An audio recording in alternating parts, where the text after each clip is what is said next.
Hey guys, this is our fourth leader training video. In our last video, we talked about how you can prepare for your very first small group meeting and why that was so important about setting a foundation that you can build on to have some momentum going forward into the rest of your small group journey. In this video, we're going to talk about how we can maintain momentum. Because the reality is that if your small group really goes beyond, say, about 6 weeks, you're going to start to see momentum drop off, maybe even sooner than that. You might see people who kind of lose steam, lose interest, they just kind of start to ghost you, they drop away, they come up with some excuses. You find yourself like, this is a good study, but when in the world are we going to finish it? And I get that. I've been there. I've led groups like that.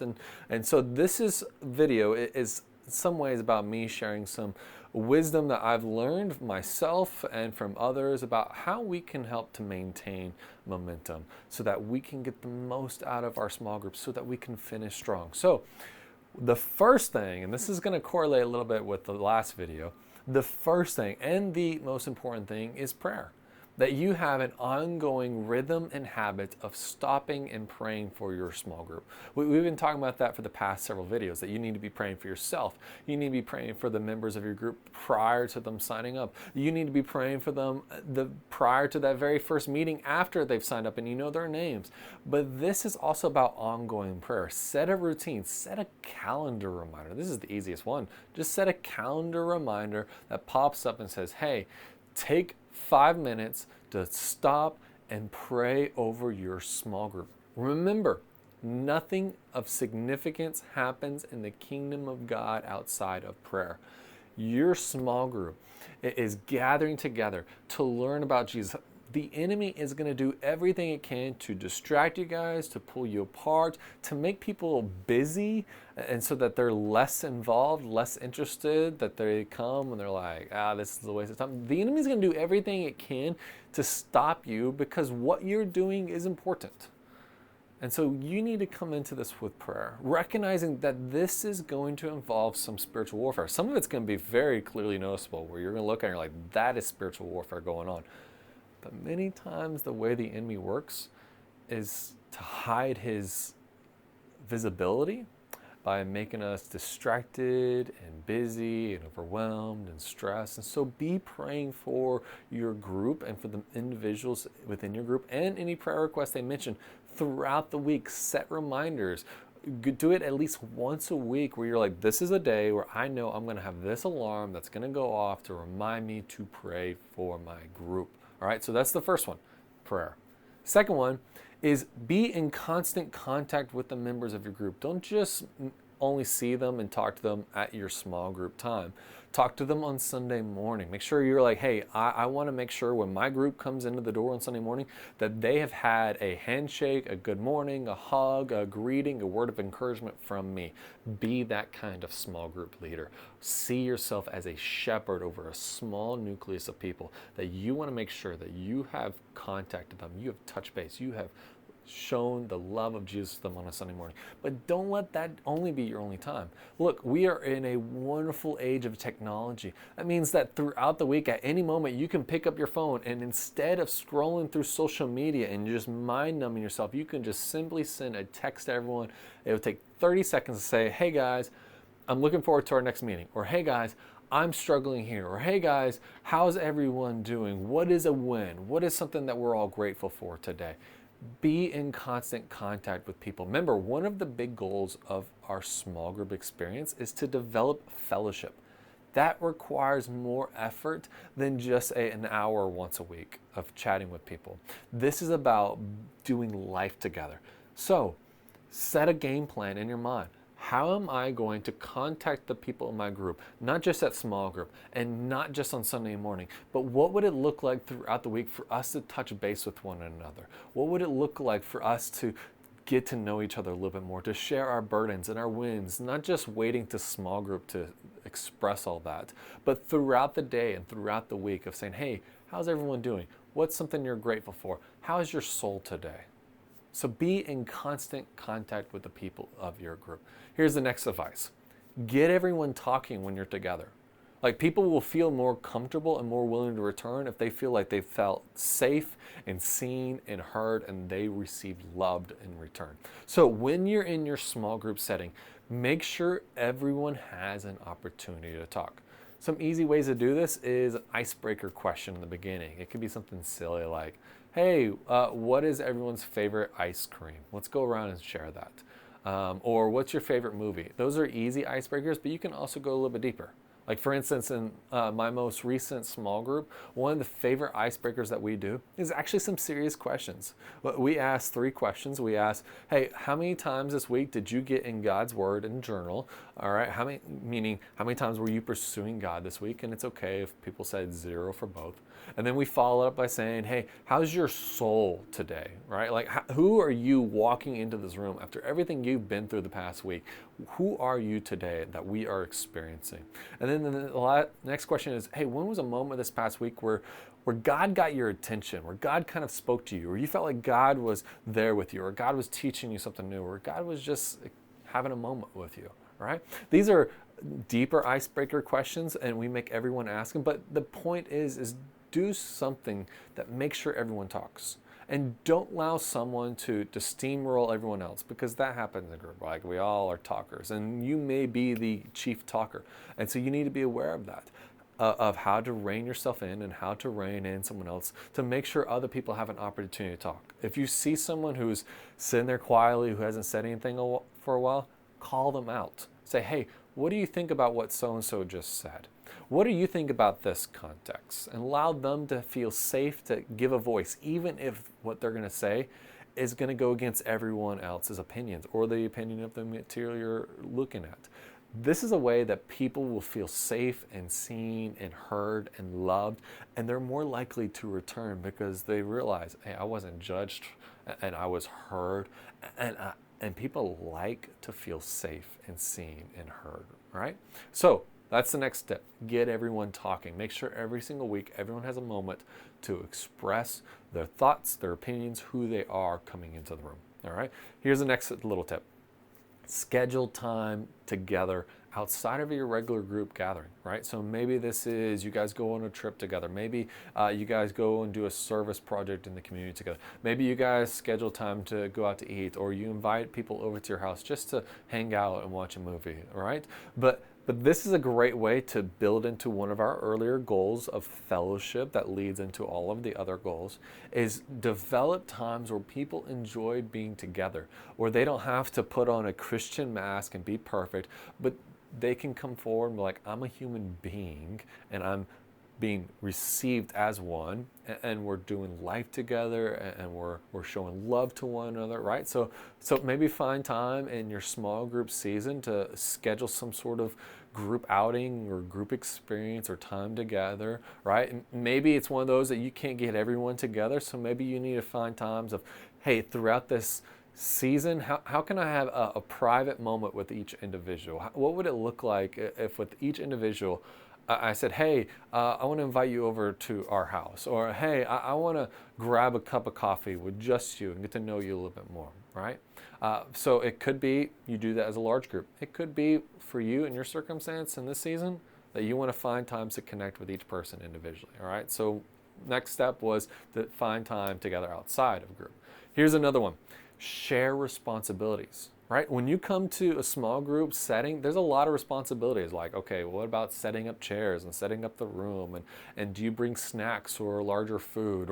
Or the teaching material? Is it all on you to make sure that you review and plan it out and things like that? But if you took a moment to delegate some of those things out, like, hey, this week, I want you, individual in the room, to be the next person to lead the next study. Like, you do the study material and then you lead us in facilitating the conversation. Or, hey, you over there, would you be willing to show up just a few minutes early to set up the room? Or, hey, you over there, can we take all these prayer requests and could you write them down, and maybe in a group chat later on this week, you text all those out to us so that we're all aware? Or, hey, you over there, could you bring some food for our next meeting? Share responsibilities. Give people an opportunity to contribute back into the group, to allow that this is not just you fostering fellowship, but that this is a body together who are each expressing gifts. Remember, when we look at Scripture, one of the things it talks about is that God has given us spiritual gifts. So think about the giftings of the people in the room that you are facilitating with and that you're doing life with.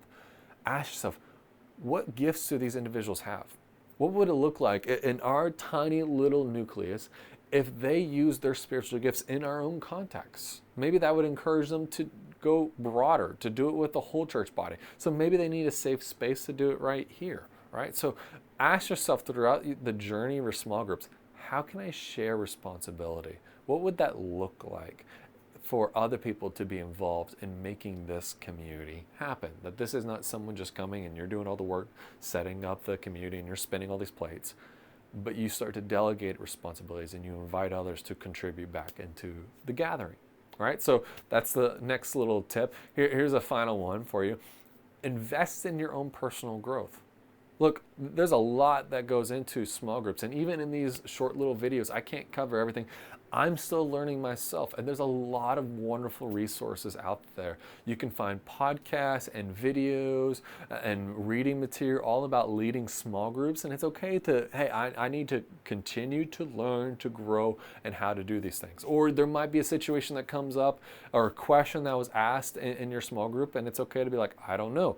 Let me go and research this. Show to your body of small group members when they have a question or there's an issue that comes up that you are a leader who is personally committed to growing, to learning, and to presenting new knowledge to people, right? So it's okay if a question gets brought up in a small group and you're like, I don't know how to answer this. But that's an opportunity for a great win to say, I don't know this answer now, but I'm going to write it down, I'm going to research it, and next week, when you're here, I will present that material. I will find an answer for that. That is a powerful motivator because then that person's like, this leader cares about my concerns and my questions and what I'm wrestling with. I want to be back next week to hear what they might have learned, right? That is a powerful motivator for people coming back because it shows your love and it shows your heart. So these are wonderful tips to help you foster and maintain momentum in your small group. So let me list them one more time really fast. And so I encourage you, take a journal, write these down really quickly. As I say that, feel free to pause the video with each one. So number one, pray. Keep praying for the members of your group specifically.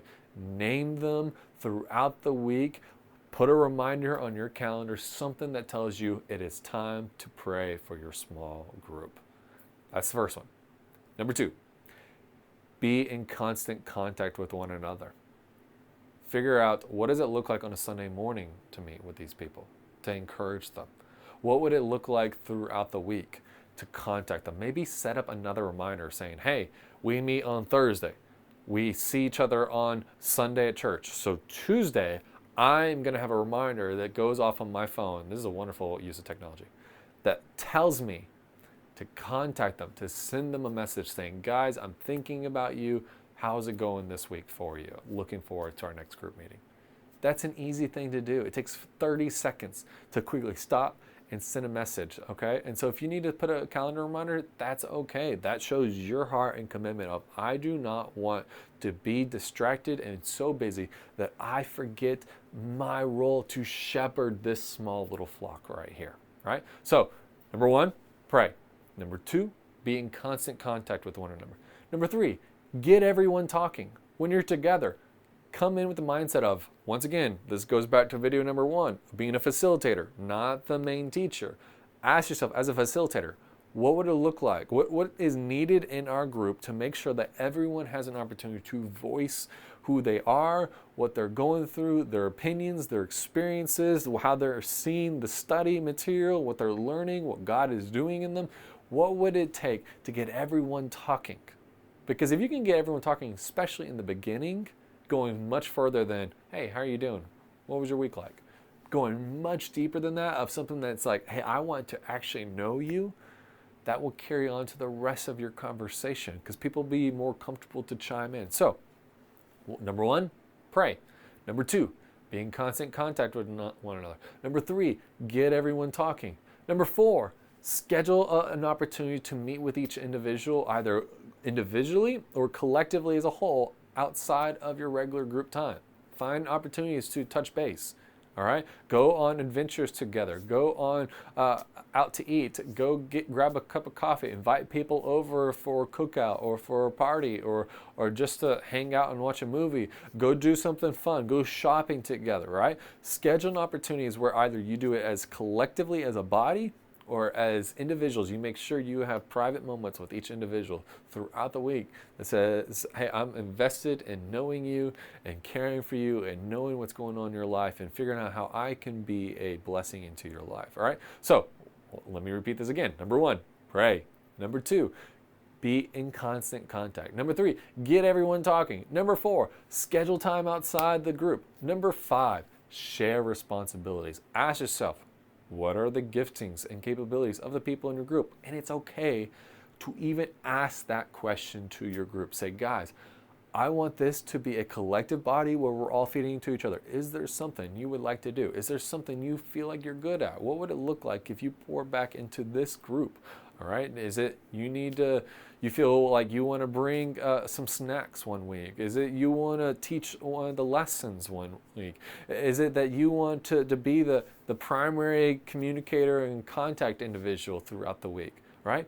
But find ways that you incorporate everyone into the group to feed back into the groups. All right. So share responsibilities. Let me list this one more time. Prayer.